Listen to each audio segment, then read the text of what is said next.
what is this box that was up here, behind here? What is the controller and the timer for the power antenna? So I believe this is a relay, other things I'm not sure, capacitors. And what it is I found this was power, this is ground, this is AC, C or accessories. And this is like, I've spent time with the multimeter, it goes back and forth. And the thing about my power antenna, I have an aftermarket one. All it needs is ground, power, and then ACC. So when I turn the radio on, it turns on. When I turn the radio off, it turns off. I'll show.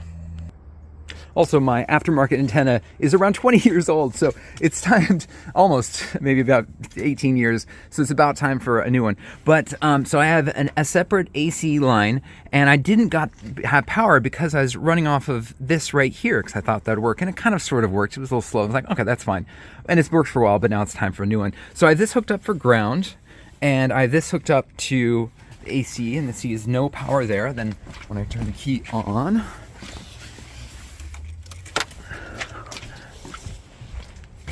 there we go.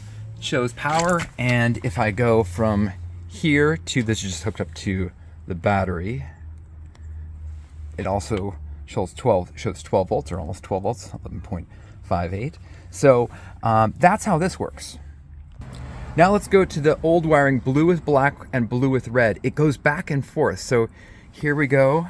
Now it shows 10.9 volts. And again, it kind of goes up and down slower with this. So this is positive, and this is also showing 9 volts at this moment.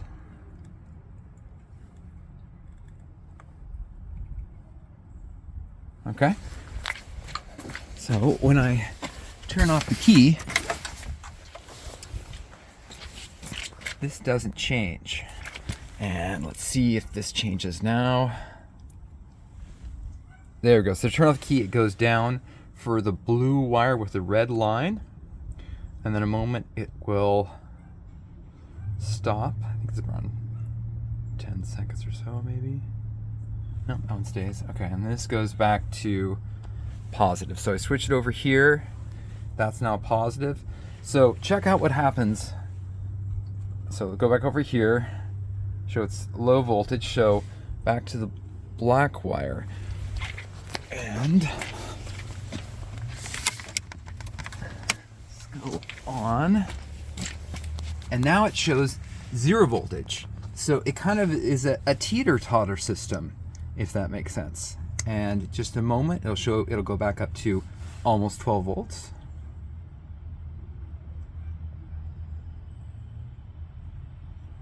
Let's see.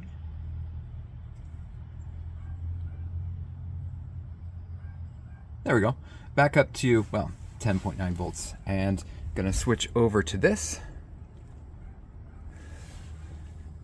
And low voltage. So it kind of, it controls it for you, where all modern universal, all modern universal remotes just have, or universal antennas have just the ground. Oh, there we go. Ground is hooked up right there. Oh, there's the ground, and then constant is red, and then blue is accessories. So I think I need a new antenna because it kind of works, kind of doesn't. I was like, I must have the wiring wrong. I think it's just an old antenna.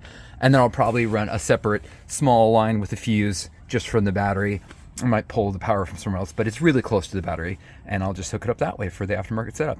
So hopefully this was helpful. Also another thing is kind of a funny setup. I have this running from just a convenient accessory from an amp, and this is going to the antenna to run the power module on the box back there. And this is the accessory, which this accessory is running 2 amps and the antenna, and it was also running the amps for that I took out, the 2 stock amps. So this goes to the pink with the dots, and that's right here. So I won't need this anymore. I just run to, actually I have accessory running on this blue line for the power antenna. So I won't need this because I'm going to bypass the system, and I won't need this because this hooks up the amps that I'm taking off. So it'll be a simpler system.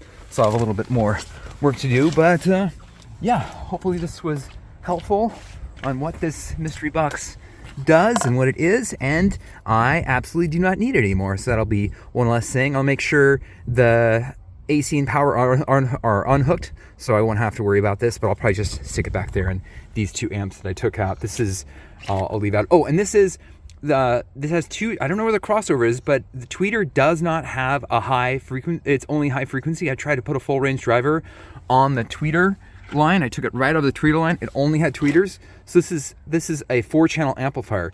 2 rights, 2 lefts, 1 woofer, 1 tweeter, 1 woofer, 1 tweeter. And the backs I found is only a 2-channel. This is just a 2-channel amp. And the woofer and tweeter are combined into a signal. I don't know where the crossover is. It's probably a capacitor somewhere in here to run that. But I'm going to bypass all this, won't be needed, and go forward with a much cleaner and better sounding system. Yeah, but if you like this content, like, subscribe, and share, and I'll try to make more. Cool, thanks. Have a good one. Bye.